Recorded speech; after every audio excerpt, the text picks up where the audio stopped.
Hello everyone and welcome back to Cooking with Neighbors. Hope you're all well. Today we are making tamale pie. First time, we'll see if it tastes good. Let you know. The filling of the pie is where we're going to begin. This is 375 grams of lean ground beef. That's under a pound. You can use a pound of hamburger meat though. Whatever, you know.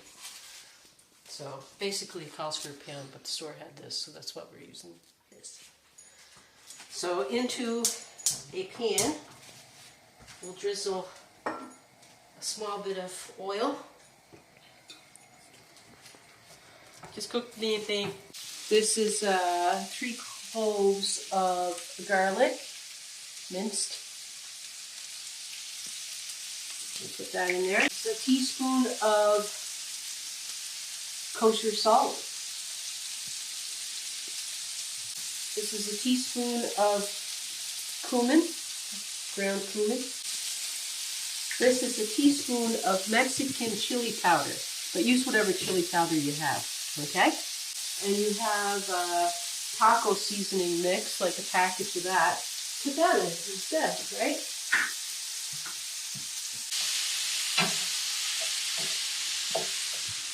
Okay, and then we're going to add a medium diced onion and a medium diced bell pepper. You can use green bell pepper, you can use red bell pepper, yellow bell pepper.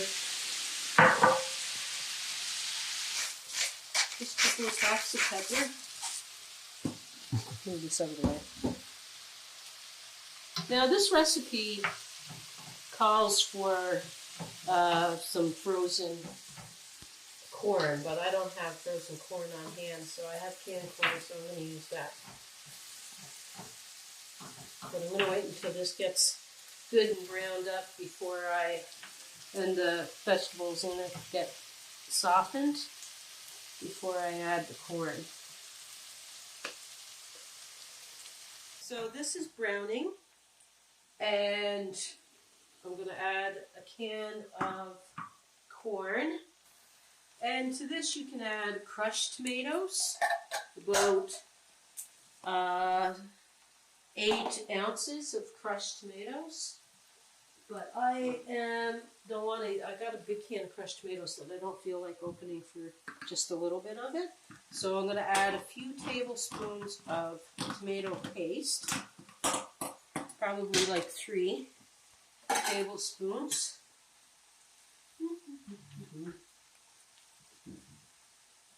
You want to get the raw taste off the tomato paste. So we got to cook the tomato paste for a minute or so in there. And I'm going to add 8 ounces of chicken stock. You can use water if you don't have chicken stock, or you can use vegetable stock, you can use beef stock. Whatever you have, you know, it will work. And we're adding 8 ounces of the chicken stock, which was a 1 bouillon cube. And we're going to make a cornbread top to this tamale pie. You can put cornbread on the bottom, this in the center, and cornbread on the top, or you could just have the cornbread on top. That's what I'm going to do today.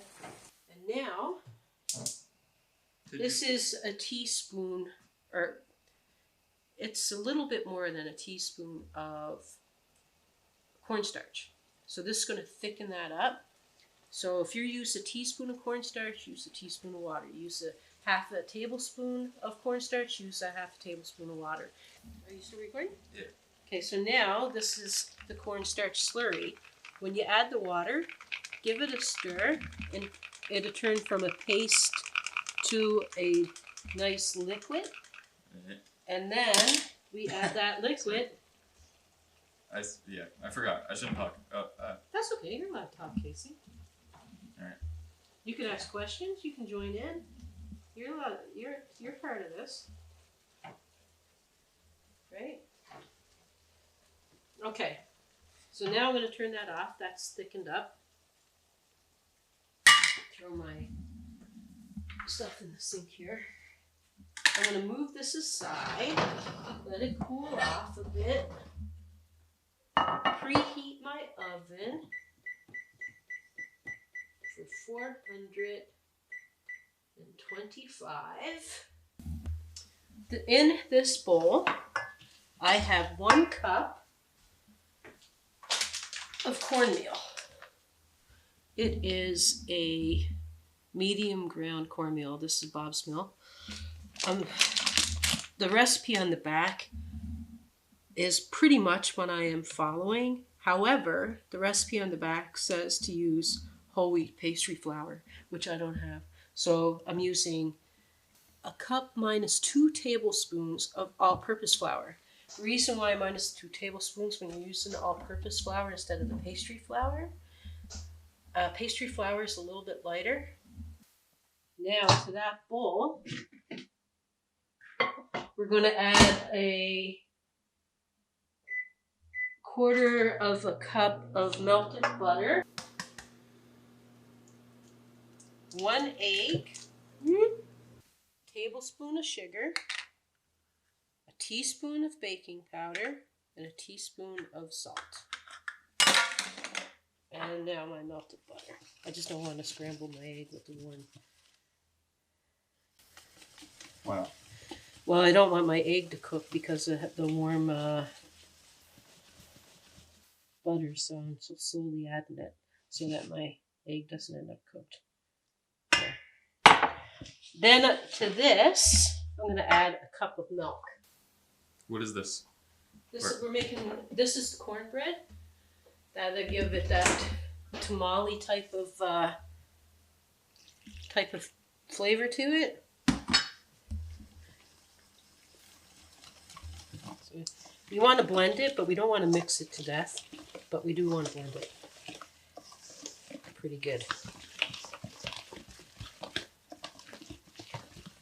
At least until it's all incorporated. Right on.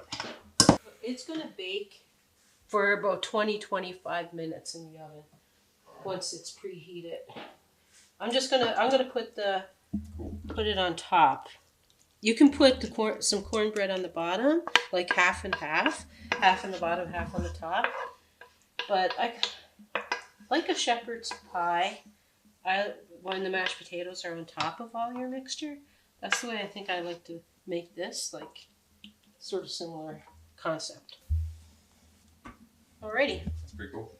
So now, let's get this spread over the top. Just because I want the steam to come up a little bit as it cooks, and I want it to escape a little bit. So I'm just leaving a little bit of an opening and allow the cornbread to expand and some of that steam to come up. Okay? Alright. I'm going to throw this in the oven and clean up, and I'll take you back. Okie dokie. And we're back. How long did it cook in the oven for? Actually, it went for on 425 for 25 minutes. So between 20-25 minutes, you want it to be a golden brown top. So basically when it gets all nice and golden brown, that's when it's finished. So we had it out for a few minutes now, so it cooled off a little bit so that we can cut it. Alright, cool. If you're going to do a layer of the cornbread on the bottom, I would suggest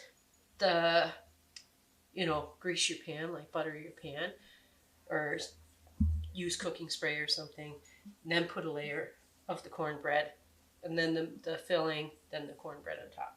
But we just put the cornbread on top. I'm excited. I'm hungry. So that's good. Ooh, she's cutting nice. Because I slept until 3, so you kind of had to wait a long time. No, I waited. Alrighty, let's give it a taste test. Alright, hold on. Doo-doo-doo. Doo-doo-doo. Okay, wait. Let's not focus. There you go. Okay? Yeah. So let's check it out. Ooh, I like it. That's pretty good. That is nice. Yeah? What is it? Yeah. It's nice. I don't know how to really describe it. It tastes like cornbread and hamburger filling stuff. Would it taste good with spicy, like jalapenos in it or not? Oh yeah, you can put what you want in it. Cool. If you want it spicy, you can put jalapeno in it. You can put some chili, some kind of other kind of chili peppers, like if you want. You can make it spicy with chili flakes. You know, you don't have to. If you don't have jalapenos in, you want it to be a bit spicy, you can give it a squirt of when you're frying up your hamburger meat, some chili flakes or sriracha sauce. You know. Yeah. Yeah. Anyway, we got some more recipes in store. Yeah. And yeah, thanks. Thank you. We'll see you again. See ya. Bye.